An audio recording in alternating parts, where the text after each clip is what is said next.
హం రం ఈశ్వరం హం పరమేశ్వరం యం యం కింకరం భం గంగాధరం భం భం భైరవం ఓం ఓంకారవం లం మూలాధరం శంభో శంకరం వందేహం శివం వందేహం లయం వందే శ్రీకరం వందే సుందరం దేవాసురపురం పాడే పన్నగం నీదే అంబరం నా విశ్వంబరం రం రం ఈశ్వరం హం పరమేశ్వరం యం యం కింకరం భం గంగాధరం భం భం భైరవం ఓం ఓంకారవం లం మూలాధరం శంభో శంకరం వందేహం శివం వందేహం లయం వందే శ్రీకరం వందే సుందరం దేవాసురపురం పాడే పన్నగం నీదే అంబరం నా విశ్వంబరం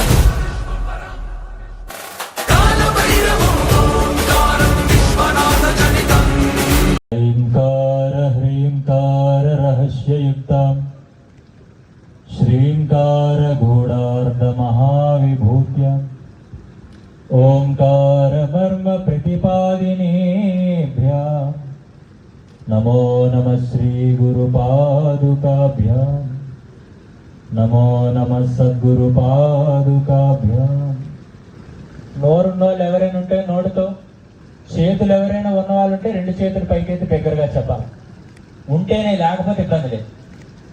సద్గురునాథ్ మహారాజ్కి అందరూ ఎలా ఉన్నారు? బాగున్నారా? చాలా సంతోషం. బ్రహ్మస్థానేన కృతం పాపం విష్ణుస్థానేన వినశ్యతి, విష్ణుస్థానేన కృతం పాపం శివస్థానేన వినశ్యతి, శివస్థానేన కృతం పాపం గురుస్థానేన వినశ్యతి అని చెప్తుంది మన యొక్క శాస్త్రం. అంటే మనిషి వీడు కాస్త చంచలమైన మనసుకుడు అయినప్పటికీ కూడా బ్రహ్మగారి దగ్గరికి వెళ్ళి బ్రహ్మగారి దర్శనం చేయించేటువంటి అవకాశాన్ని ఇస్తే, అక్కడ కూడా సరిగ్గా ఉండకుండా అక్కడ కూడా ఏమైనా తప్పులు చేస్తే అది విష్ణువు దగ్గరికి వెళ్తే ఆ పాపం పరిహారం అయిపోతుందట. ఇంక అక్కడ కూడా ఉండకుండా అక్కడ కూడా ఏదైనా తప్పుని కర్మను చేస్తే శివుడి దగ్గరికి వెళ్తే నాశనం అయిపోతుంది ఆ యొక్క పాపము, ఆ కర్మ. ఇక శివుడి దగ్గర కూడా చేస్తే ఎక్కడికి వెళ్ళాలా? గురుస్థానేన వినశ్యతి. ఇక గురువు దగ్గర కూడా తప్పుని చేస్తే నైవ స్థానేన వినశ్యతి. అటువంటి పరిస్థితుల్లో ఈ రోజు మనం అంతా కూడా తప్పే చేస్తున్నామని చెప్తున్నాడు గురువుల దగ్గర కూడా. సాధారణంగా ఇవాళ రోజుల్లో ధర్మానికి లేని ప్రాధాన్యతలు కులాలకి, రాజకీయ పార్టీలకు ఉంటాయి. అదే కుల సభలు కానీ పెడితే తిరగబడి జనాలు వస్తారు. రాజకీయ పార్టీలు అయితే మరి చెప్పక్కర్లేదు, బ్లడ్ అంట. కానీ ఆ సభలకైతే మనోడే చేస్తున్నాడా, మావోడేరా అని చెప్పి పక్కన్న వాటిని కూడా తోడు తీసుకెళ్లే పరిస్థితి. మరి వారు ఇదే ప్రాంతంలో పుట్టినటువంటి పరమాత్మానందగిరి స్వామి మరి ఆయనకి ఆధ్యాత్మికమైన స్పృహతో, ధార్మికమైనటువంటి యొక్క ఆలోచనతో, మరి చక్కనైనటువంటి యొక్క సాధనతో కాశీలో ఆయన వేదాంతాన్ని అభ్యసించి ఆచార్య పట్టాన్ని పొందినటువంటి వ్యక్తి మరి ఇదే ప్రాంతీయుడు, ఇదే వర్గీయుడు, మీకు సంబంధించిన వ్యక్తి, మనకు సంబంధించిన వ్యక్తి. మరి ఇవాళ మనం అంతా కూడా ఏమయ్యాం? ఏదో వచ్చామంటే వచ్చాము తప్పితే ఏదో ఒక్కొక్కరు ఒక సబ్జెక్ట్ మాట్లాడుతున్నారు, అర్థం కావట్లేదని కొందరు ఉన్నారు. కొంతమంది ఏదో వీళ్ళు పుష్కరాలు లేకపోతే కుంభమేళాకి వెళ్ళినప్పుడు ఎందుకు వెళ్తున్నారని అడిగితే అంతమంది వెళ్తున్నారు కాబట్టి మేమే వెళ్తే కూడా మాకేదో పుణ్యం వస్తుంది అన్నట్టు అయిపోయింది వాళ్ళ.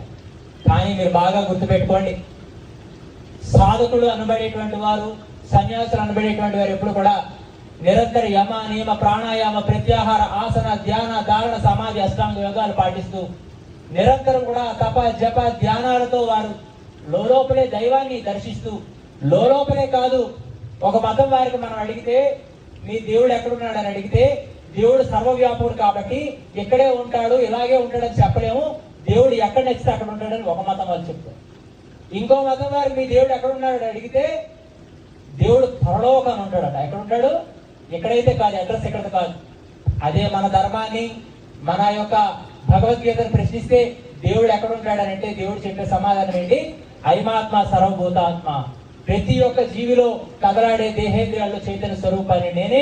ప్రతి చెట్టులో, ప్రతి పుట్టలో, ప్రతి ఒక్క వాగులో, వంకలో, నదిలో, సర్వంలో కూడా నేనే ఉన్నానని చెప్తాడు. కాబట్టి సాధకుడు ఎప్పుడు కూడా తన లోపల ఉన్నటువంటి దైవాన్ని దర్శిస్తూ కూడా ప్రతి వ్యక్తిలో కూడా దైవాన్ని దర్శిస్తాడు.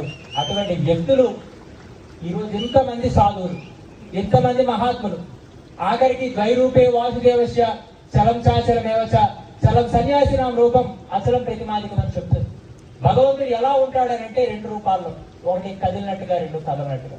కదలనట్టుగా ఎలా ఉంటాడనంటే ఈ విగ్రహాల్లోని, పటాల్లోని, ఘటాల్లోని ఉంటాడు.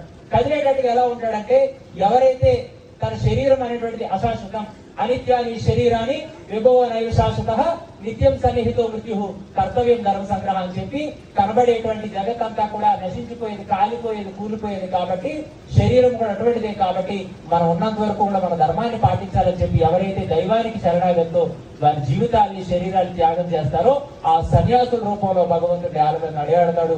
అటువంటి సన్యాసులందరూ కూడా మన ప్రాంతానికి వచ్చారంటే ఇది మనందరికీ కూడా ఎంతో అదృష్టం అన్నమాట. ఇప్పుడు చప్పట్లు కొట్టారు. ఆ ఫ్లెక్సీలు చూసినప్పుడు, ఆ ప్రచారాలు చేసినప్పుడు, ఆ పాంప్లెట్లు చూసినప్పుడు ఇంతమంది సాధువులు వస్తున్నారే, ఇంతమంది సన్యాసులు వస్తున్నారే, వారి పాద స్పర్శతో మన మండలం అంతా పునీతం అవుతుంది.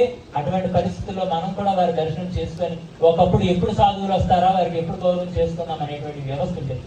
ఇవాళ గురువులు బరువులు అయిపోయారు సమాజానికి. అలా బరువులు అయిపోయారు కాబట్టి మన పిల్లలతో మనమే జనాలు కాసి కలిసి కరువుతో కొట్టుమిట ఆడుతున్నాం మనం. నిజమా? చక్కగా 60 సంవత్సరాల సభ. ఎన్నితో సభ అది? 6-0. మనలో ఒక 6 ఉంటాయి. ఏంటవి? అరిషడ్ వర్గాలు. కామ, క్రోధ, లోభ, మోహ, మద, మాత్సర్య. ఇవే మనకి శత్రువులు అన్నమాట.